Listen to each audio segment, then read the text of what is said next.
This is Straight Talk with Enlightened Greg Penn, the Preacher Man, and his sidekick Shannon Jones. Frank discussions of issues affecting the ATL, Fulton County, the state of Georgia, the nation, and around the world. And now, here they are, live and in living color, the team of Jones and Fan, the Preacher Man. Well, welcome tonight to Straight Talk with yours truly, Greg Fan, the Preacher Man, and Shannon E. Jones, and Brother Ronald Allen. I tell you, boy, so much stuff that's going on in the news, boy. I tell you, all the ladies are coming out talking about what happened to them when they were like kids and how they were molested and how they were taken advantage of. Man, all of that is coming out. We don't know who all involved, but I tell you, you even got Marjorie tell a lie. She wants to find out what's going on.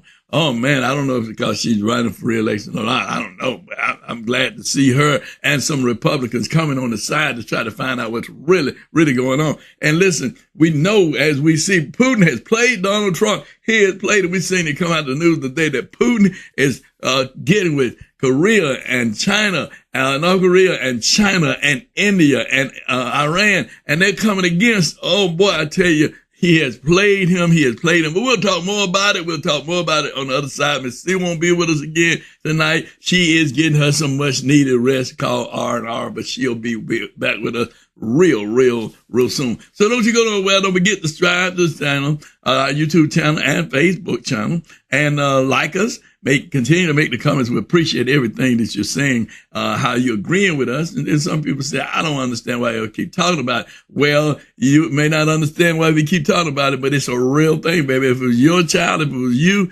would be wanting to know who was involved in this. Ghislaine Maxwell and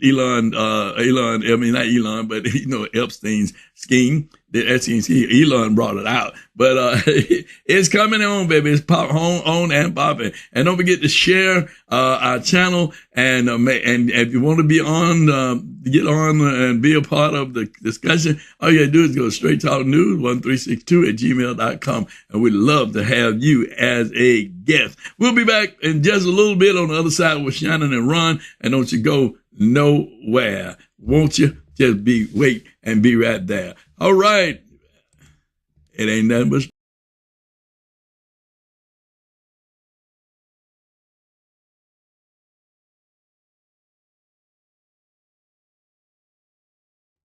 Well, I told you I was going to have Shannon E. Jones with me, and I told you I was going to have Ronald Allen with me. I told you. And boy, these two young men right here, no, y'all ain't no millennials.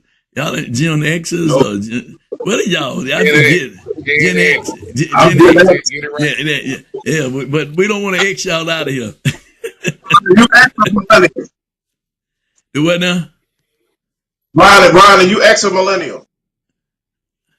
I'm really right on the borderline. Some have me Gen X, because 1980 is the cutoff. It really is between Gen X and millennial. So either I'm a geriatric millennial, that's what they call millennials in 80, 81, 82, geriatric millennial, or I'm Gen X. So that's where I'm at. Well, I don't know about no geriatric. You ain't quite.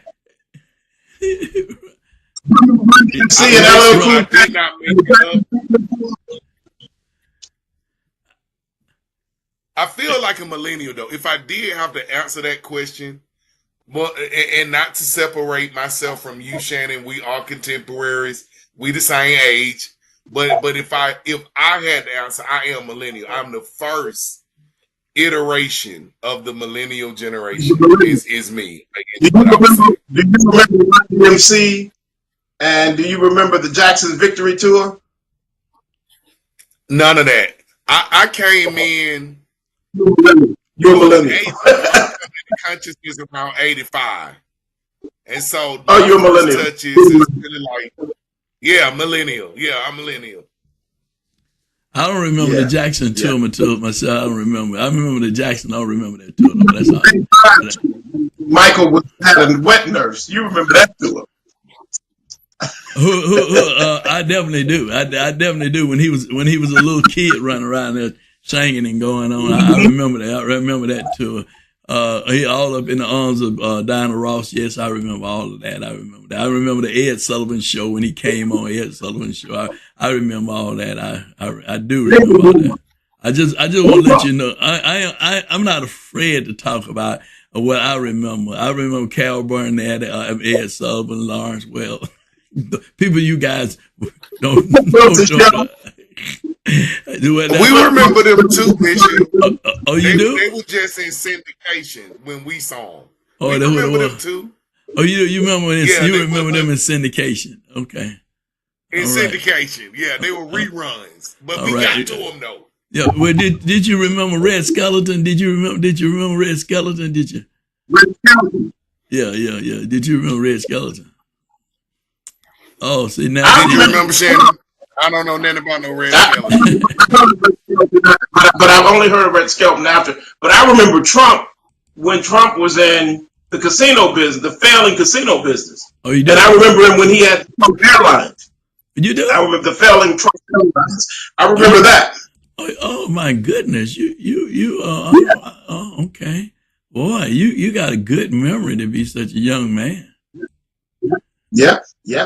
That's the Trump I remember. All right, then. Well, I'm glad. We closed the casino with the airline, and then began to lose everything else. I remember that Trump. That's how that's Gen X.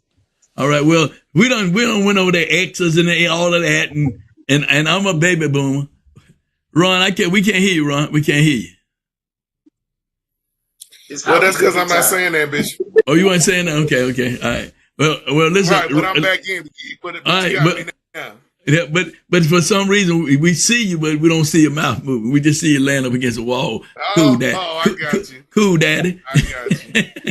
Cool Gen X or millennial, whatever. Hey, listen. We I tell you, we're gonna unpack this thing with Epstein and Ghislaine Maxwell and Donald Trump and Pam Bundy and that crew, Patel and all of them. Let me ask you a question. You guys have been keeping up with it pretty much, and of course the Oversight Committee had its hearing this week. And with the latest, we've been saying, when are you going to hear from the latest? When are you going to hear from the victims, right? Well, they got a chance to hear from the victims this week. And they heard from the victims, and one of the Senate, congressperson here put a resolution to bring it to the floor for a vote, for them to get the file, the whole file, right? So what we have now is we got Yo, lady, Shannon, what a moderate Teller Green. She's with one Republican, to ask him for the file. Donald Trump said, if you turn against me, you're gonna have retribution. He better be worried about Putin. He better be worried about retribution. That's what retribution coming from. Believe me when I tell you that. So, if they can get 3 more Republicans to sign off with them, one lady was with them, and she said that she cried because that happened to someone she knows. I ain't gonna say her, but I think it was her. But anyway, someone she knows, and it bothered her. She was on the floor talking about it. But then when it came time to actually deal with it, she changed her story, and now she is not going to support the file being open. Donald Trump is a bully. He's a gangster. If Donald Trump said, don't do it, they're not going to do it, right? So what do you say? What you say, Shannon Jones? What you say? Well, I think he is a bully. And most bullies that I dealt with, I was the youngest of 3 brothers and several cousins. So I got punched around a lot. But what I found out is that people who punch don't like to get punched. And I think that's what Putin has done. By going and having the meeting that he's had with Xi and the president of Iran and the president of North Korea, parenthetically, they came out, they're doing the first administration today. There was a failed attempt by U.S. Special Forces Navy SEALs to go into North Korea and to attach a listening device so that the president could hear what the North Korean president Kim Jong Un, what he was really talking about, which speaks to the president's paranoia as well. But I think that he got punched in the face by Putin. Certainly, Putin flexed to let him know that he was going to build an alliance with the gang of those who are against the United States of America. I think what any credible president would have done was quickly gotten with Zelensky and the European alliance and stood with them. Of course, he cannot do that because I do believe, Bishop, that somewhere as this world turns behind us, I really do believe that there is some there between Mr. Putin may have on Trump. I just really do. So he can go but so far before he begins to scale back. So it's interesting to see how MAGA, led by, in this instance, Marjorie Taylor Nye and others, who stood out at the press conference, like Rip Van Winkle at a Vogue conference, when I saw her standing there with all the other patriots. But it was interesting to see her standing and to see the quiet message that she's sending. I don't think necessarily to Donald Trump, but I think that is a message to those who would think that Trump is going to be able to lead MAGA beyond the next 3 years when he is no longer in office. So I think that she is using this issue as an opportunity to position herself as a power broker within MAGA, and in so doing to push the envelope that perhaps that come what may, if the president is corrupt in this or not, that the promises that were made to go after the deep state would have to would be paramount to anything else, and that certainly that she and others, a growing group of others, would push to make sure that could happen. So it's very interesting to see the politics and how all that shaped up on this week. Well, let me Ron. What say ye about what's going on with what we've seen? And Shannon just gave his opinion. Well, what's your opinion about what do you see that is going on with these nations coming together? It's a couple of different things. It's so many layers when we talk about how Trump, our president, is positioned internationally as he continues to isolate America from our traditional allies and traditional international organizations like NATO. He has unilaterally issued tariffs against most of our traditional trading partners, of which the U.S. Court of Appeals have just ruled that to be illegal. So it looks like that is going to be kicked up to the Supreme Court. But as Trump continues to isolate the United States internationally, the pressure continues to mount against him domestically with the Jeffrey Epstein scandal that is going to continue to snowball. And I want to give attention to the political context. And I want to use that term carefully when we talk about the survivors of Jeffrey Epstein, Donald Trump, Bill Clinton, and the other powerful men who created an industrialized system of manipulation and exploitation of underage girls. When they came out on Wednesday repeatedly, survivor after survivor talked about the unwillingness of our government to offer them protection, the unwillingness of our government to be forthright in releasing the files, the consistent power that our government is placing behind already powerful men, powerful white men, to continue to protect them and their privilege and their status so that they can continue to push this country into greater and greater positions of isolation internationally, so that we're protecting these men so that they can continue to disinvest in our public institutions. We've just seen what Trump's pick for the Department of Health, RFK Jr., we've already seen what he's done to the CDC. We've seen a complete abolition of the U.S. aid organization providing relief and emergency assistance worldwide. We see a continued disinvestment in the Department of Education and so many other departments that serve the vital needs of Americans. We've even seen Trump allude and give a direct desire to cut Medicaid and Medicare.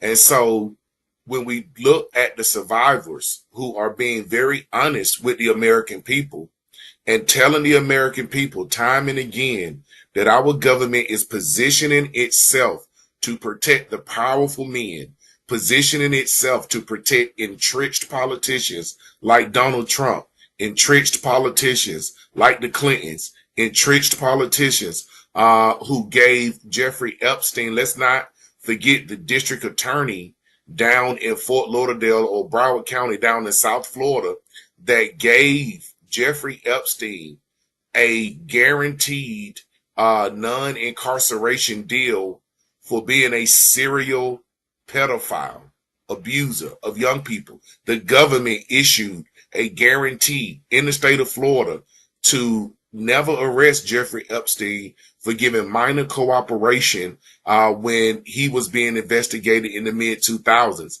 I mean, this government has been heavily invested in protecting powerful people, heavily invested protecting the people who are making it harder for average Americans like us to pay our bills, who will protecting the very people who are dividing us, who are separating us from our allies, who are increasing our cost of living through unauthorized and unconstitutional tariffs. And Bishop, your primer, that even under these conditions, when we see the young ladies bravely testifying that they are looking for closure, that they are looking to believe in the credibility of this nation. And I'm going to end on this point because I do want to go on forever about this, but a more vibrant conversation is the real goal. As a minister, I challenge people who listen to this broadcast, read James chapter 1 and listen to one of Jesus's disciples talk about how the wealthy should humble themselves and protect the interests of the powerless, but yet our religious institutions, our political institutions continue to hold up these people of moral negritude, the people who set the most villainous examples for how to manage wealth, for how to respect personal boundaries. These are the people who consistently get the protection from organizations that are designed to serve the least, the lost, and the left out. I mean, we have to continue to bring up religious institutions like the Catholic Church that for centuries protected child abusers. Even myself in my religious system growing up as a child, our religious organization was very adept at protecting many of the abusers in high-ranking locations who were victimizing women and children. This is a steady and consistent pattern in organizations that's supposed to represent government, in organizations that's supposed to represent God.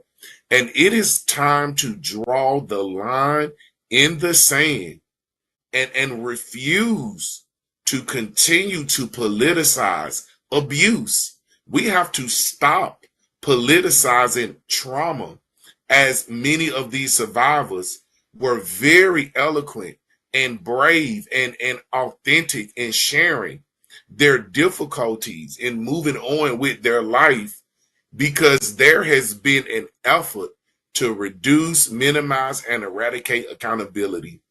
And so as we bring up a lot of the legitimate political offsets and offshoots from this Jeffrey Epstein, we should always center the experience of these survivors and give an understanding and a voice to the fact that trauma is against the Constitution of the United States. Trauma is against the words of Moses, of Jeremiah, of Jesus Christ, and of every religious authority largely that has ever lived. And so I just have to put that type of framework on this, because we have consistently put a premium on protecting the workings of a system that at its core abuses its very members before we start assessing accountability. So I'll leave it right there, but because there are so many ways to look at it, but hearing their testimonies on Wednesday, I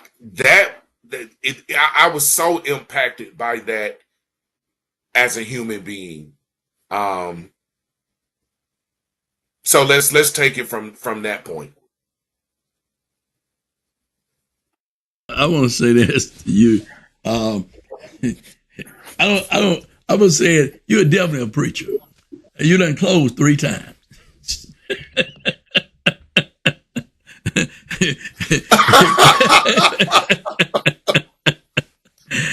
But let me just say, very impactful in what you said, actually, really, and very impactful what you said, because it is important that we understand this is not just a problem. It's a problem in the church. It's a problem in the school. It's a problem on jobs. I mean, working. It's a problem because our moral compass is immoral. This country has become more immoral than it is moral. And we accept too much of immorality for gain, for worldly gain, for worldly worldly being popular and pompous and all those other things that people seek to be, and live this lavish life. But then what the profit of man to gain the whole world and lose his soul? I mean, the reality of it is that we, and when I talk about the faith community, we as the faith community, we have failed in what we are supposed to be doing, is standing up for what is right, what is just, what is moral. I know that Dr. Barber has Moral Monday, dealing with moral issues that deal with the morality of this country. And there's so many, as you said, so many things that we can go, so many ways we can go with immorality. So many different ways we can go with people being immoral. And then because in the flesh, we're weak, and that's the Bible said that Jesus said the spirit is willing, but the flesh is weak. So we know the weakness of the flesh, but we don't have to promote immorality. We don't have to promote it, and that's really what's going on, the promotion of immorality, because we're promoting it by, if you turn on something, on Facebook. Now, if you go on Facebook, you see sexual acts on Facebook, right? I mean, you see actual sexual act on Facebook.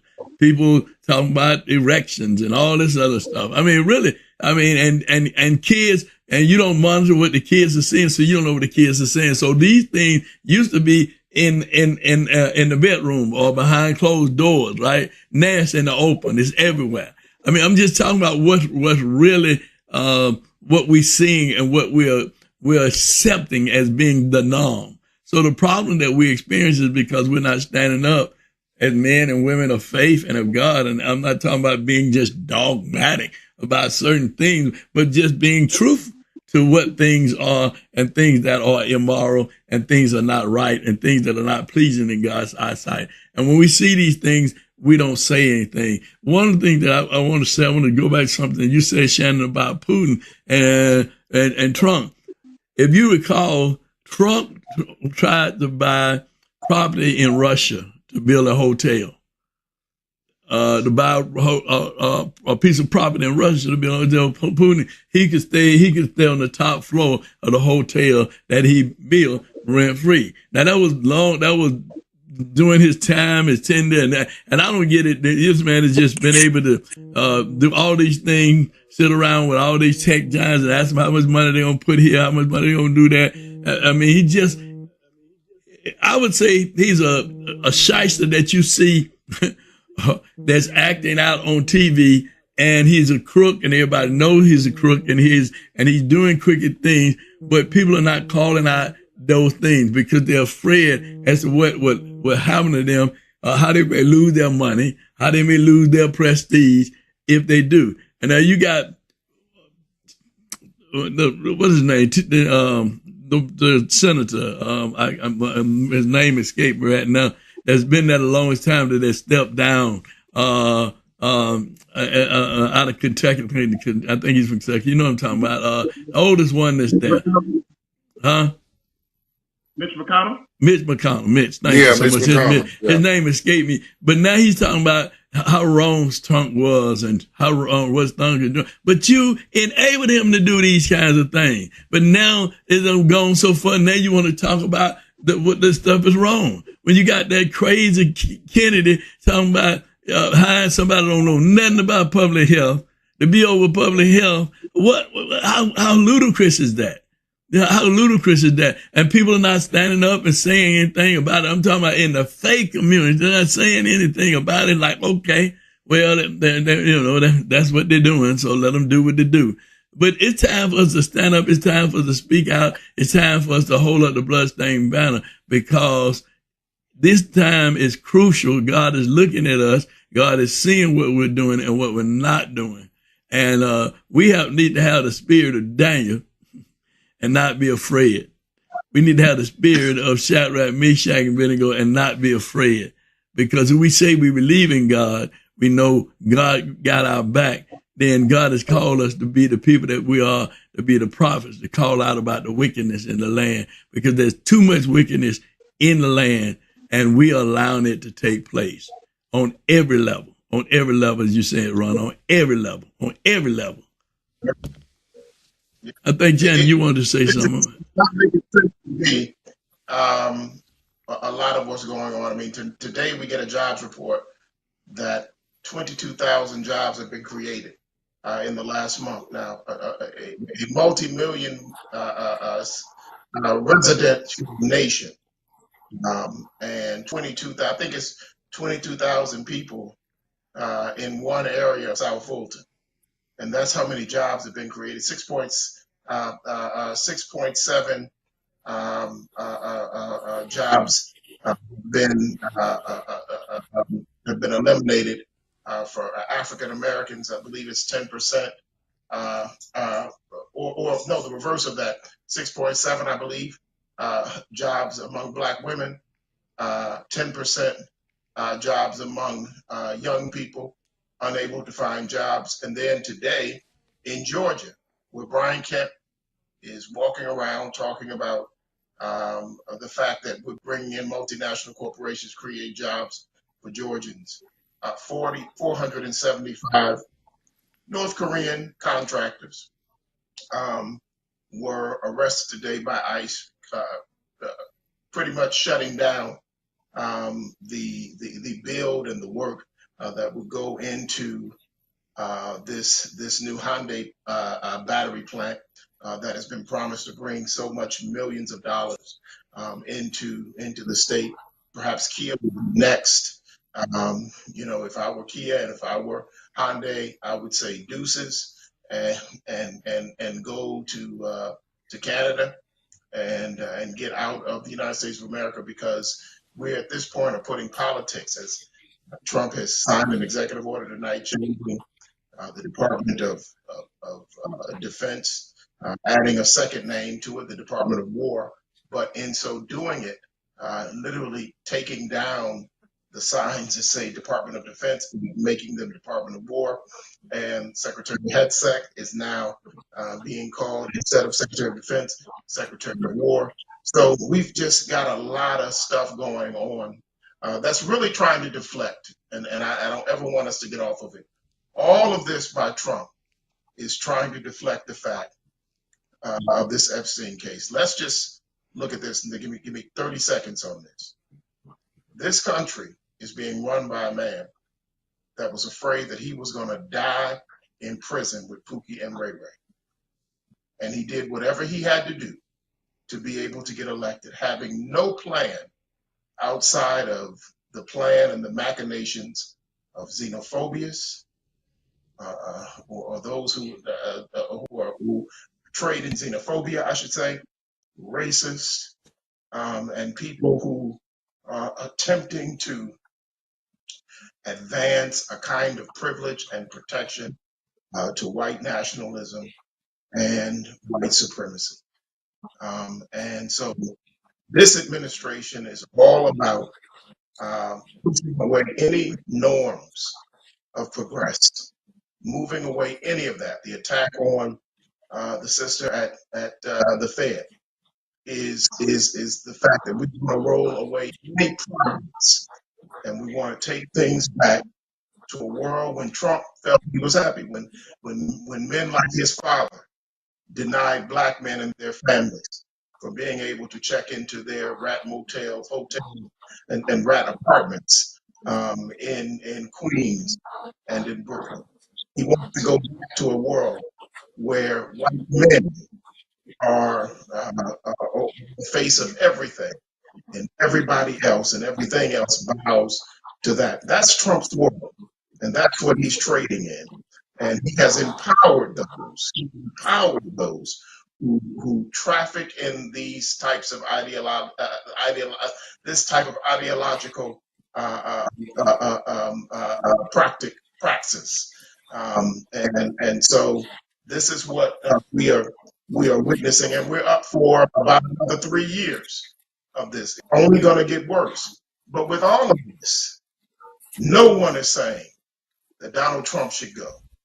No one on his side, I should say, is saying that Donald Trump should go. No one is saying that he is perhaps the worst president in the history of the American presidency on his side. And that is the danger that we are facing, because come what may, they are going to line up behind Trump and Trumpism to try to push in the next J.D. Vance, whoever they can, because it's all about an agenda of white supremacy backed by white nationalists and others that are part of that vein.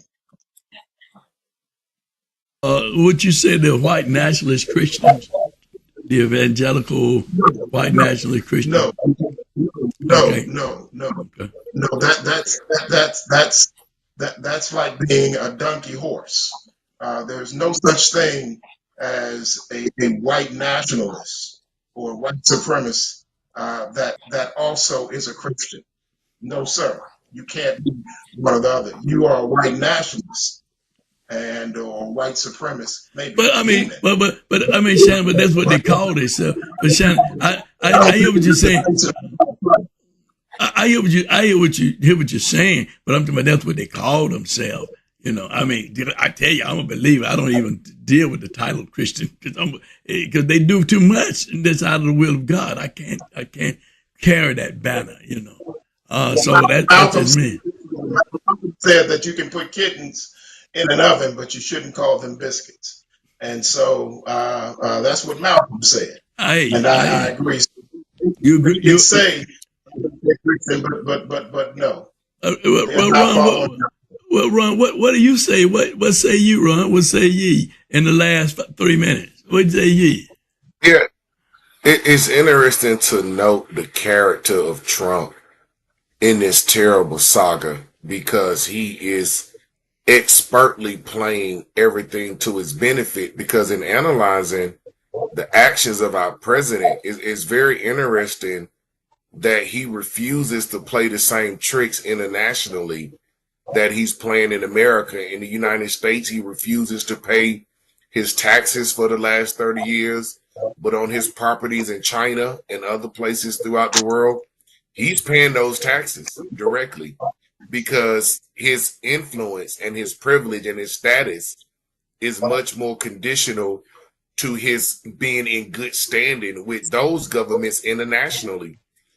He can be in terrible standing in the United States with our state and national governments because he has the backbone of white supremacy, white nationalism, and Christian nationalism as his base.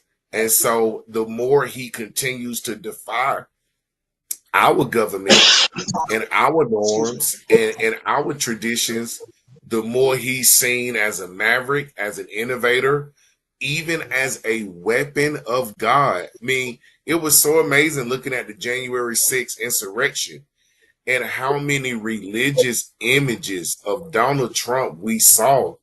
One of the most iconic images of Donald Trump is him holding the Bible as he used the military against American citizens. So you're very right, Bishop, to indicate your exodus from using the term Christian because it has been so polluted as the state religion of America. And as we see religious figures from Billy Graham going all the way back, so many of these Christian individuals are standing lockstep with U.S. presidents to sanction declarations of war, to continue to push Western hegemony throughout the entire world. And so the religious terminology that America has used to justify our political ends, enslavement was largely justified through a Christian lens. Child labor also had religious connotations. We have consistently used our religion to sanctify the desires of the state and the desires of the top 1%. And it's very interesting in speaking with Americans about this. When you talk to an American one-on-one in an isolated situation, we find an ability to have a great amount of commonality on these issues. Is when we get Americans in our social groups, when you are no longer an individual, but you become part of a larger mass of society. And we have masked the interests of different groups to be always tied to the security of this system. And that really puts religion and our faith in a very specific light. Because I do challenge ministers, believers, people who consider themselves moral or spiritual before they're political. Then why is your God so connected to the matters of state that if we were to expand the conversation to hold political heads of state accountable in the United States, in Europe, South America, Africa, and Asia, if we were to hold the top 1% accountable for the financial crimes that they have executed throughout the previous 4-5 centuries, and these institutions that we seem to have so much trust in, even though these institutions underpay us, even though these institutions leave us underinsured, even though these institutions continue to disinvest in our future to shift money toward the top 1% and the wealthy, even though these institutions that are actively incarcerating us at higher rates, we still believe in these institutions as if these institutions were our God, as if these institutions were our Savior. It is a very difficult proposition to try to get any group of Americans to think about a situation that legitimately holds power brokers accountable, that we make so many excuses for them. And as these individuals who lead our states and nations continue to isolate us and minimize our friends internationally, they are ramping up the economic and political pressure on us. We're being overtaxed. We're the ones being surveilled nearly everywhere we go. Everything that we do is being monitored by the state, as Trump is really putting together a powerful blueprint on how to execute political retribution against anybody who speaks against him. I mean, even though John Bolden had some opposition against the Trump administration, did he go as far as to say, well, I'm going to endorse Kamala Harris because I cannot support this man as president? He didn't even go that far. And Trump is still taking political retribution against him. Michael Cohen when he supposedly turned on the Trump administration. I mean, how much do these individuals really give the goods on what the Trump administration is truly doing? They're largely telling us the pieces of information that we already know. And then they did that same playbook again with the Epstein files. As I saw Representative who is speaking on getting the vote, I want to call his name out, Rakat or something like that. He is doing a magnificent job in organizing this vote to make sure all the Epstein files are being released. Because what he told this week is that only 3% of the files have been released. And of that 3% that was released by the administration, 97% of that 3% was already in the public domain. So they are just absolutely recycling the same information and trying to call it progress because they know the pressure on us as average Americans is so steep that if they could stretch this terrible story out long enough, we will be distracted to go on to other issues. And we need to get very serious about putting political pressure on our elected officials, our court system, to get these men under arrest and to establish credibility in this system again, because I am tired of trying to find ways to analyze the same dirt week after week. I am tired of trying to, have another cute and cuddly way to present the information to the public for us to finally realize we need to be authentic in what we say. I mean, pardon me, Bishop, I'm going to end on this point too. As a teacher, when we talk about the rebellion, quote unquote, that young people go through in their adolescence and their rejection of authority, we blame the young people for that. But I think what is really going on is that young people during that time period have to intellectually and spiritually come to grips with the fact that the world that they've been introduced to is nothing but a fraud. That young people have a great ability to believe in the authenticity of rules, law, and order in their youth. But when you become a teenager and you begin to understand for yourself that it is the powerful who are getting all the benefits, that everything you've been told from the Easter Bunny to the Tooth Fairy, Santa Claus, everything you've been told is a lie. Nothing you've been told is real. And you go through a process of cognitive dissonance for a number of years in which you have to take the authenticity that you was given at birth and convert that into the hypocrisy that's going to allow you to live in the work world, to become a political participant. All of these things are steeped in hypocrisy in this country. And I'm tired of blaming young people claiming they're rebellious when they are actually having the most adequate and legitimate response to the world around them being a lie. And it is up to us as the adults and the people who hold these positions to bring authenticity and honesty back. And that's some straight talk for us to start living right. Well, Ron, I tell you, as always, it's always wonderful to have you and Shannon on the program to just talk about what's really, really going on. And I want to end with this. I want to end with this because I think that, and what I know is important, because you hit on something very key and crucial. And I say this all the time.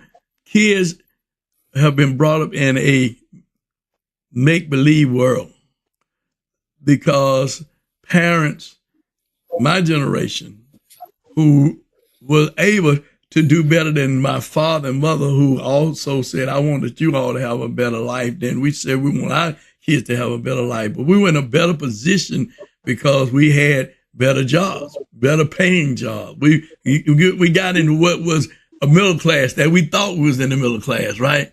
That we found out that was a lie. That was a lie too.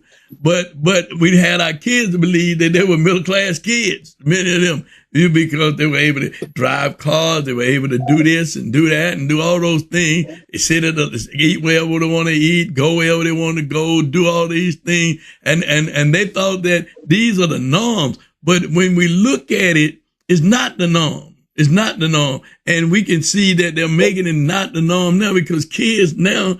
If they're living in a certain community now, watching the National Guard and police walking up and down the street, that they're not free because they tell them, move on. You can't go in there. Don't do this. Don't do that. They're trying to figure this thing out. They're trying to figure it out. What can I do or what can I do that will protect me from having to go to jail or lose my life because I thought this is what I could do. Brothers and sisters, we are in a hell of a situation. I'm going to say it like it is. We're in a hell of a situation because the reality of it is that we don't stand up, if we don't speak out, if we don't teach our children and tell our children what's really going on, get them into the Word of God to understand that God is still in control, to fear God but no man. Fear God but no man. Because only somebody that can send you to any place we call hell, the place called hell is God. It's not man. And you're catching hell here on the earth. So do you want to catch hell for eternity? So, great friend, the preacher, man, I got to bring it like it is. I can't tell it any other kind of way because I really want to see Jesus in the end, Shannon. I want to see Jesus in the end. I'm playing about it. I want to see him in the end. And if we're not looking out for the least, the less, the lost, and the left out, and I live by that. Matthew 25, starting verse 40, 46, he said, if you do not, you going to hell. And I personally don't want to go to hell. I really am not preaching about Jesus and don't really want to see him in the end. Well, that's straight talk from yo to the great fan, the preacher man, Shannon E. Jones. Let me get a nod from you, Shannon. Let me see, shake your head, nod your head. Is that you, Shannon? Nod your head. All right. And can I get a nod from Ron? The nod from Ron. Can I get a nod? Can you shake your head, Ron? Can you shake your head? Can you shake your head? Just give me a little nod. Give me a little nod. Give me a little nod. There he come. There he come. There he come. Those are the millennials and the X's. And I'm the baby boomer. This ain't been nothing but what? Straight up. But I want to let hey, Shannon, I got to tell them that Shannon's going to be gone. Miss C she's going on her R&R and she'll be back. But it's going to be Ron and I next week. And Shannon's going to be gone for a couple of weeks, but he'll be back. He'll be coming back to me. It's a contract negotiation and all of that. But ain't nobody have no contract and no negotiation. We'll see you next week right here on Straight Talk with Judge the Great Fan, the Preacher Man, and Ron Allen and Miss C. Enjoy yourself, Shannon. Want to be a guest on Straight Talk? Email Greg Fan at FANN922@Comcast.net or call 404-308-0795. Join us again for another episode of Straight Talk with Shannon Jones and Greg Fan, the Preacher Man.